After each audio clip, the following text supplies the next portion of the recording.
Hello, everyone. It's Shane Kanto, your Wasteland reviewer, and welcome to the Wasteland Watchlist here on the SPM Crew Podcasting Network. And this is my weekly show where my guest and I play a little bit of movie roulette from my enormous, obscene movie watch list. And it could basically be anything. And actually, we landed on a pretty famous one for this episode. But joining me is Chris Roberts. Thank you so much again for coming on. No, pleasure to be here again. It's fantastic, and for us, this is the first movie that you picked that was selected that I knew in advance that existed. Every There you other go. choice we've done so far, I was like, I have never heard of this thing. This one's at least pretty famous at this point. But Chris, where can people find you? You can always find me over at Movie Smash. We every other week we release a discussion or about a movie based on a comic book or a graphic novel. And at the time of this recording, we just dropped V for Vendetta. So Nice. because it is the 5th of November, for those of you who don't realize there is an editing time for these episodes. Yes, we are indeed recording on November, the 5th of November. Uh very, very fitting. I got to join on for League of Extraordinary Gentlemen, which was a nice walk down memory lane for sure. But this lane down memory is a little bit longer, going back to 1937. So I do have some background, and I have a decent chunk here because this is actually a pretty well-known film. This was released on April 20th, 1937, a runtime of 111 minutes. It did have a budget of 1.2 million and did make 2.37 million dollars. So like a decent chunk of money, starring Janet Gaynor and Frederick March, and directed by William A. Wellman. This was the only Technicolor film that Gaynor did during her career. And this was actually March's first Technicolor film. He had been a pretty famous actor for at least a little while before this film, which is also very fitting for who he plays. A famous actor who is kind of on the downward trend. This became the first color film to be nominated for Best Picture. So that was a pretty big step in that direction. This coming out 1937. The plot is heavily influenced by the film What Price Hollywood? Question mark from 1932. So not only was this based off of and heavily influenced by a film, it got remade three times. So there is the 1954 Judy Garland version, which is a musical, the 1976 one anchored by Barbara Streisand and Chris Christopherson, famously was actually supposed to be Barbara Streisand and Elvis were supposed to be in it, but at that point Elvis was not exactly in the best place in his life and career, dying shortly after. And the 2018 version, which made a big buzz at the Academy Awards, with Bradley Cooper directing and starring alongside Lady Gaga, which really started Lady Gaga's acting career on like a big scale. So thank you, Bradley Cooper. We got House of Gucci because of you. Um, And Joker this is too. Joker too. At least she didn't have a quote unquote Italian accent in Joker 2. That definitely sounded more Russian than Italian, but whatever. Um, to say that her accent was the weirdest one in that movie would actually not be accurate, seeing as we had Jared Leto in his Luigi, basically Mario and Luigi accent in that movie. What a film, Ridley Scott. But anyway, this is the only version that is not a musical. So all the rest of them, I think the 54 version's like legitimately like a musical, and the other two have like music performances in them because they're about musicians. Um, that's the interesting thing because the first two are actually about a young actress and an aging actor. The other two are about a young female singer and an aging male singer. So they shifted the industry with some of these remakes. Yeah, Dorothy Park, they really want to stretch that box by going from yeah. actor to singer. Just think Well, outside that box a little bit. well, and I think it opened the door for like I'm pretty sure the 70s one was a really big vehicle by Barbara Streisand. So I think leaning into that specifically. And then of course the 2018 one you got to like get Lady Gaga to be in your movie. So there you go. Where was I? The Okay, Dorothy Parker's contributions is not consistently documented. it's interesting because there's some people involved in this movie, and you're not 100% sure exactly what they contributed to the film or not from a writing perspective. So that's always interesting. I'm sure the Writers Guild loves that. Um, That's called money laundering. well, that's certainly one word for it.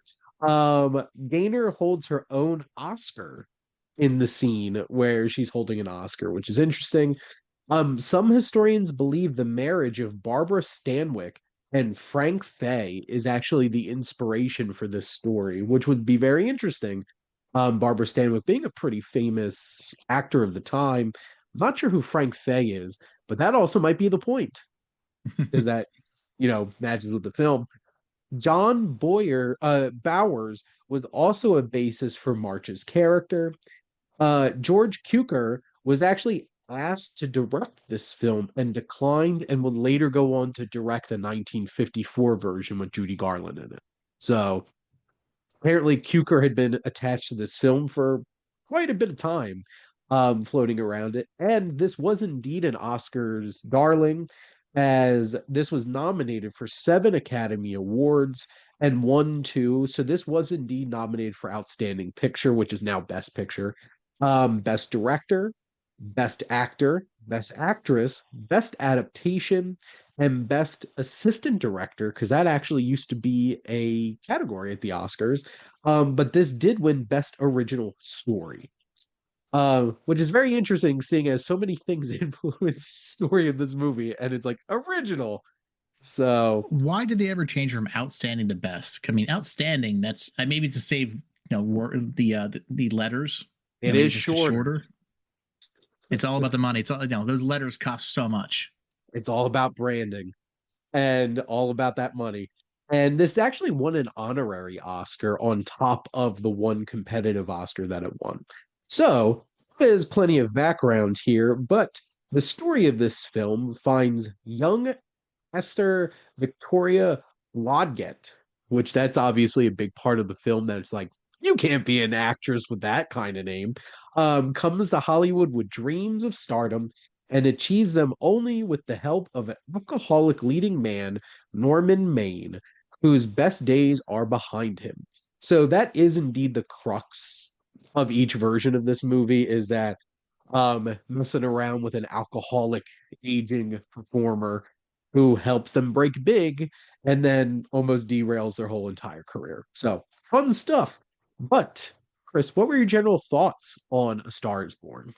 So whenever you watch these movies that are more than 50 years old, 60 years old, like Mm, I'm always hesitant about going into them because yeah. it's it's not that they don't age well necessarily, but there have been a lot of advancement in the art of making movies.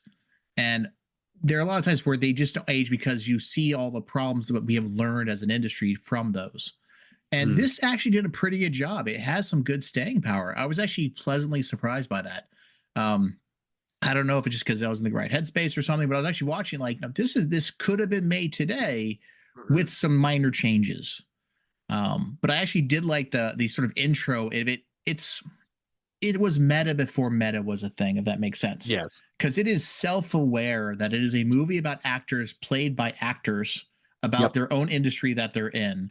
And you're like, well, of course, who else would do it? But it's like, it starts off with a screenplay of the Yeah. movie we're about to watch.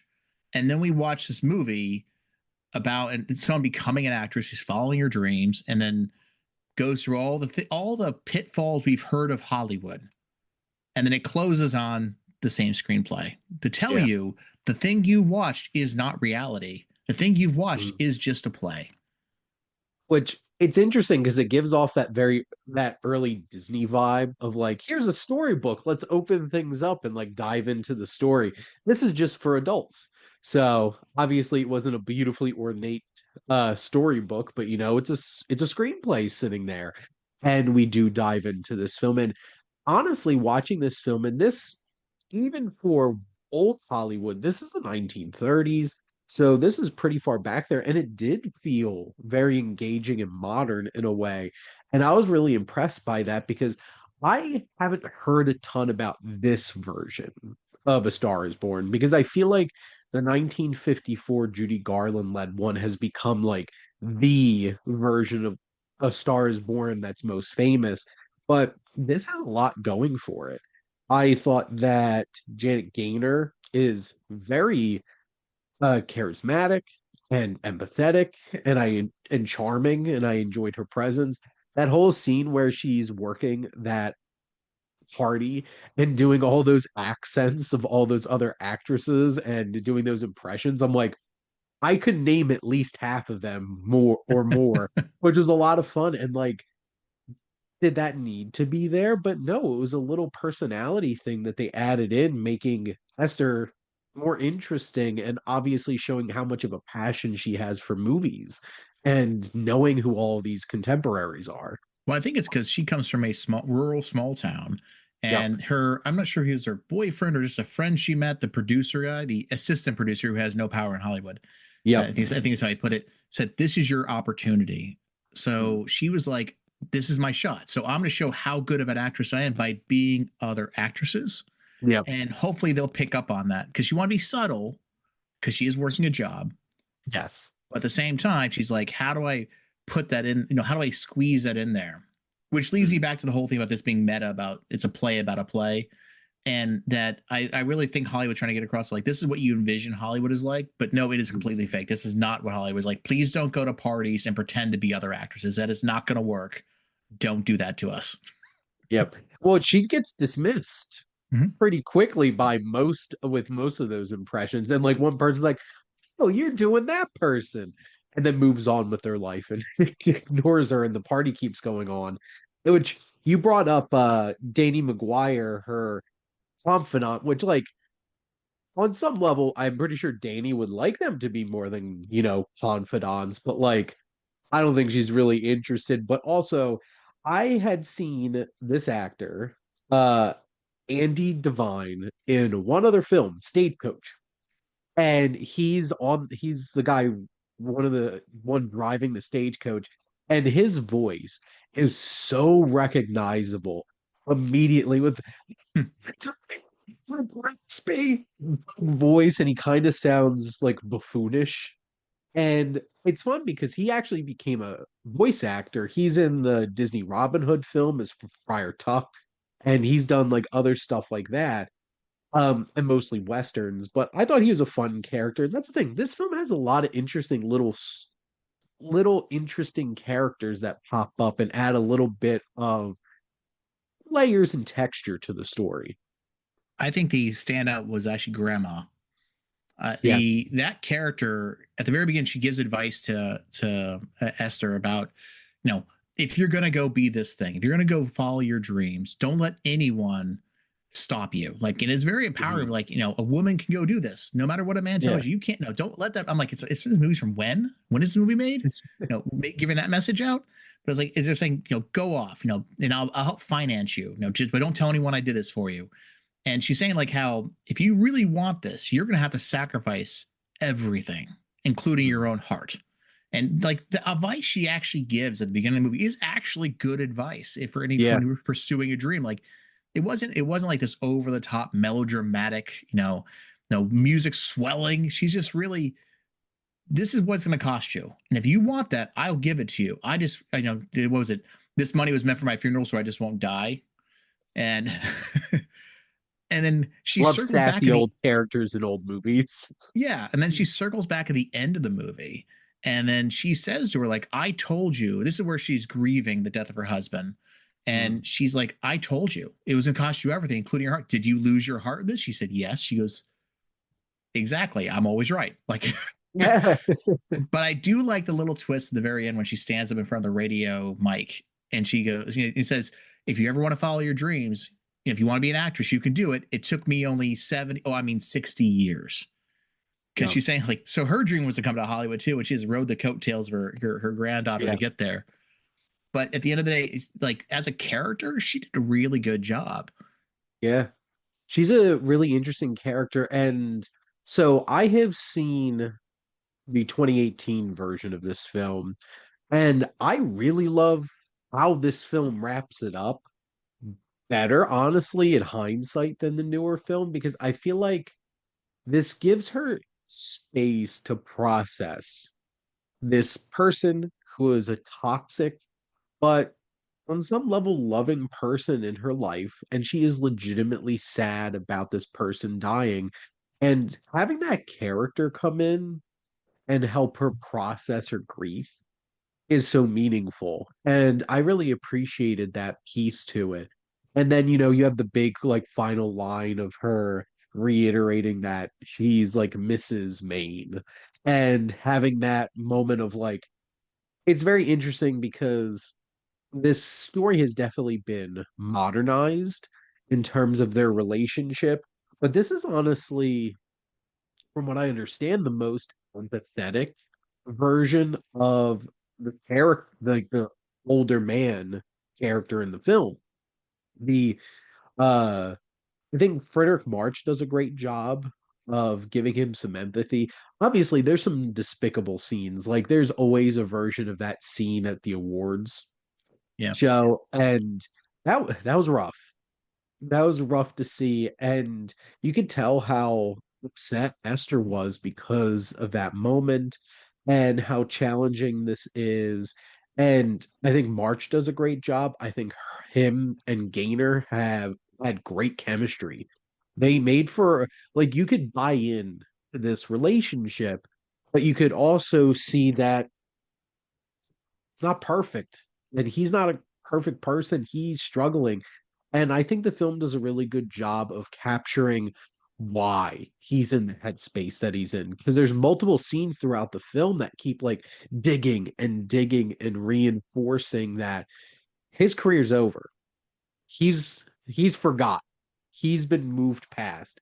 And you can see how tortured of a character that he is, that he can't move forward without that. And it's sad. This is certainly a tragedy. And it shows that, you know, just because you choose to leave this world doesn't mean that the world is unscathed by your decisions. Yeah, it's an interesting sort of play between the two of them. Like you can almost understand his actions in the sense of Yep. he was the top of his game. And Yep. we meet him when his star is fading because he is like some actors we've heard of where they're just bad on set and they're just Yeah. terrible people and they've succumbed to the stardom that goes with it, right? The ego that Mm. goes to it, and they feel they're untouchable. So people don't want to work with them so much anymore. And it's that desire, that need to not work with other people is what brings him down. But then Yep. he meets Esther, and you kind of wonder who's using who at that point, right? Is she using him to get the gig, or is he trying to take advantage of a young, doughy-eyed, actress, wannabe actress coming to Hollywood? Because Mm. the way they meet each other is at the party, and they steals her away from the job, and just sort of like hits on her, drives her home, and you're going into it not knowing the plot. You could say to yourself, "Where is this gonna go? Like, what Yeah. terrible thing is he gonna do?" Now, mind you, he doesn't do that, right? Yep. This is a 1934 film, and but then she uses him to get her foot in the door. Not directly; she's not saying like "get me in the door" kind of thing, but Yeah. by knowing him, he gets her in the door, and then all of a sudden, a spark happens, and her star starts to rise. Yep. And I think by him seeing, and I've seen this in other lines of business as well, where you sort of like, I brought you into this. Why am I failing and you're succeeding in the thing I was the best at? And that little bit of jealousy starts getting into his heart watching Yep. this happen. And I think that's really what it's about. Is like, so where Hollywood's also very different now than it was then. Now he could Yep. have still gone on to roles where he's older. He could have been He an would still extraordinary gentleman. probably he would still probably be in more movies longer than she would. Yeah, he would come back in the League of Extraordinary Gentlemen and play like, I don't know, the guy from Africa. I forgot what the Yeah. character's name was. But the Alan Quatermain. Quartermain, yeah, he'd come back as Quartermain. No, it's not like we haven't seen that. Like it, but that's a different Hollywood then. Then it was Yeah. all about who's hot for the news right now that people are watching. Then once you're done, the studio doesn't watch you anymore and they kick you out because you did Yeah. everything by studio, not by picture. Like you were owned Yep. by that studio Correct.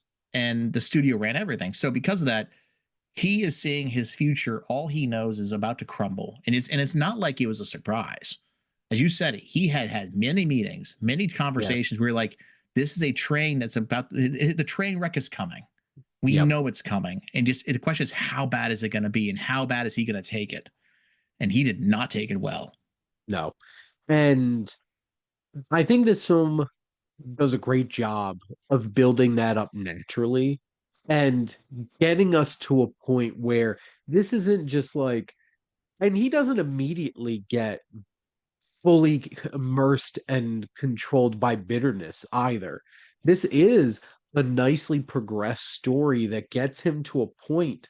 And there's a very controversial scene in the new film that like nudges him towards this suicide that definitely doesn't sit well. I think this film, like, obviously, he's not a good place. He finds himself in this place, and that scene is tragic, where Oh yeah. he knows he's talking to his wife for the last time. We know, like, we feel like we know that this is probably going to be the last time he talks to his wife, and that buildup is excellent and emotional. And we don't have to agree with the decision. We don't have to relate with the decision. And honestly, I was invested enough to be like, come on, man, don't do this. Like, you have a life to live with your wife at this point. And yeah, true. If Maine was acting today, he'd still probably have like 50 more years of acting if he stays alive. Because Michael Caine is coming back for this witch hunter movie with Vin Diesel, for ungodly reason. I heard they just came out and said Patrick Stewart's last acting role is going to be Avengers Doomsday, and you're like, Yep. oh my God, Patrick Stewart's still acting, Yeah. and like You're, that's the world we live in. you're right. Like so, like these actors now, their life is very, very long. I mean, my life is Yeah, an actual life, but their career life is very, very long. I know yeah. that sounds too grim, but Well, and to back be fair, to they also live longer now too because of modern medicine and stuff very like true. that, Like and money. grandma was 70 and she thought that was supposed to be big, so I had to lower it to 60. Yeah, But Norman, when he goes out there and he goes to the beach, and it's kind of, I think it's a weird sort of like you're rooting that he realizes what he has in his life, and maybe I can just be happy with that. But I don't. He like never gets over it. So he goes to the beach and he no, literally swims into the sunset. yep, Um, and I think they actually did a very classy way where he goes in and then the water washes up. Now it is a punch to the gut, the scene that happens immediately afterwards, and you've got two random guys in a bar reading the headline about how he has disappeared in the ocean, and then you realize what legacy Norman has left, yeah, because these people who don't know him are just making jokes about his demise and how about the ocean got the final drink. yeah. And so no matter how good or popular he was, it's that last note is what people remember you by. And that is Well, it's very tragic. and hopefully, what Esther says at the end sheds a better light and a better story for his lasting memory of being like, I think that was partially like her really embracing how much she loved him, but also being like, this is a man who is worthy of my love and who I wanted to be with. And that's tragic. And it is a very classy way that they handled the actual act. I'll admit the 2018 one, um, the act is a gut punch because what Bradley Cooper chooses to show you as the director is just like, I remember my whole like gut sank sitting in the theater watching that. But that is a very powerful moment of just how easy it is for people to just write him off as, well, another one bit the dust. Moving on. Yeah. And it's sad. There's other characters in this that I really enjoyed. Adolph Menjou's Oliver Niles, the guy who like runs the studio.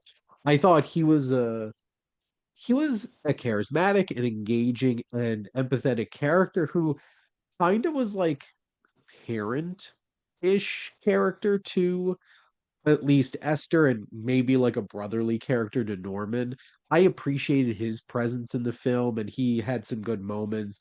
It's interesting, Lionel Stander's character, Matt Libby, the one who sounds like this, who hates Norman. And he's like the that bell tolling of like your career's coming to an end. And like he's here to remind us that Norman Main's name means nothing anymore. And he's like one of those, he's one of the darker elements of this industry where it's just like, I don't like you. And but he's also like very biting and to the point with things. And he's one of those kinds of guys, like he has good ideas, but also he's completely disconnected from any kind of emotional attachment to this situation.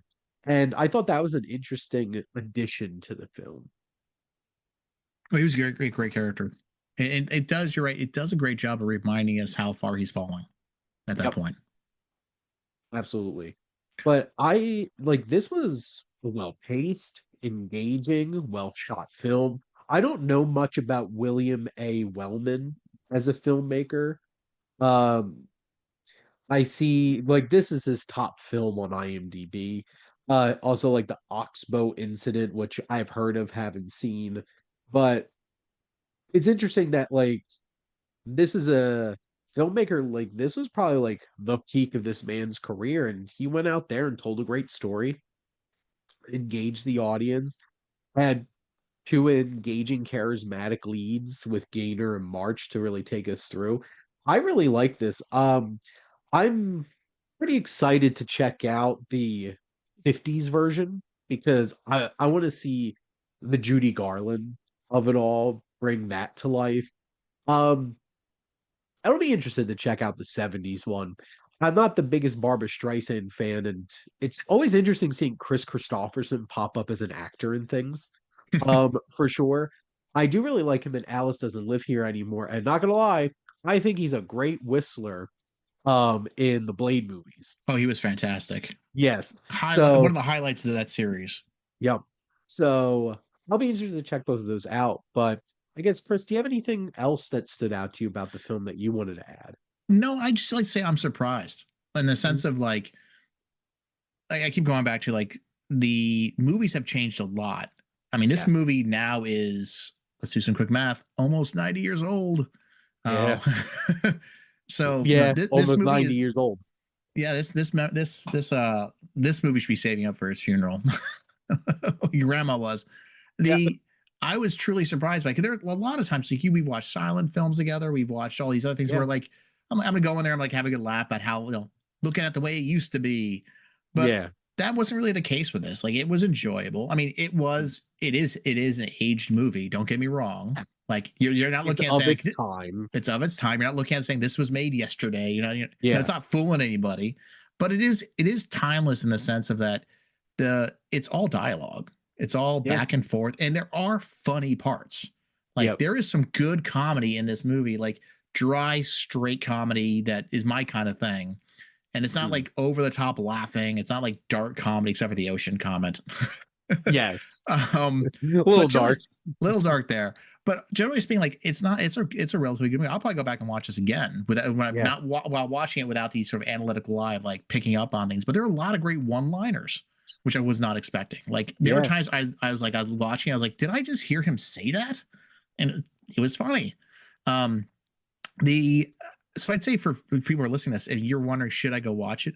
Go watch it. Yeah, we told you the end of the movie is that doesn't matter. The point is like it's the journey of it. But I'm also not surprised that it won some Oscar nominations because Mm. it seems to be anytime Hollywood does a movie about Hollywood, it gets nominations. Yes. So, so it doesn't surprise me at all. But generally speaking, like I'm on IMDb, I looked on IMDb, and like it's got over a 7, which is Yeah. rare to see. So if you've never seen it, it's on YouTube. It's free. Yeah. Go watch it. Just enjoy it, and then have some fun with it. Absolutely. This was certainly an engaging and enjoyable film, well written, had a good sense of humor about it.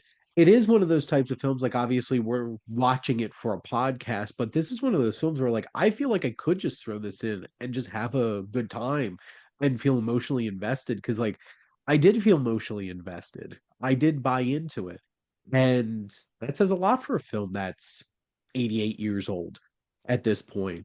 And maybe I'll wind up landing on the other A Star is Born for one of these other episodes. We'll have to see.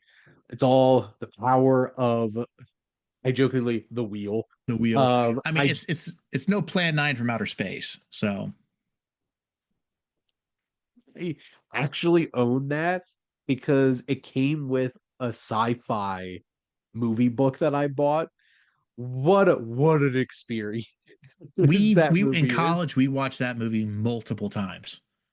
I'm not sure how conscious I was by the end of it on many of those occasions, but we watched that Wouldn't be movie surprised. many times.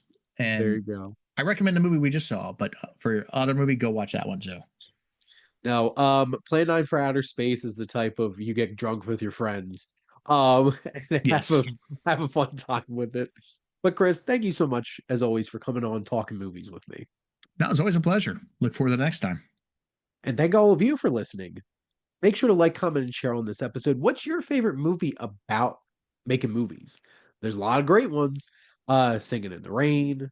The at least the first two versions of this movie are actually about Hollywood and such. Make sure to follow or subscribe wherever you listen to your podcast. The SPM Crew Podcasting Network is ever expanding. We have so many great shows with all different types of interests. So I'm sure there's something for you. Plenty about movies. And if you're interested in becoming a guest on a show like this one specifically, or you have an idea for your own podcast, reach out to us on our website. And if you like our logo, check out High Flyer Creative for all your digital marketing needs. But most importantly, thank you as always for tuning in and supporting the Wasteland Watchlist here on the SPM Crew Podcasting Network.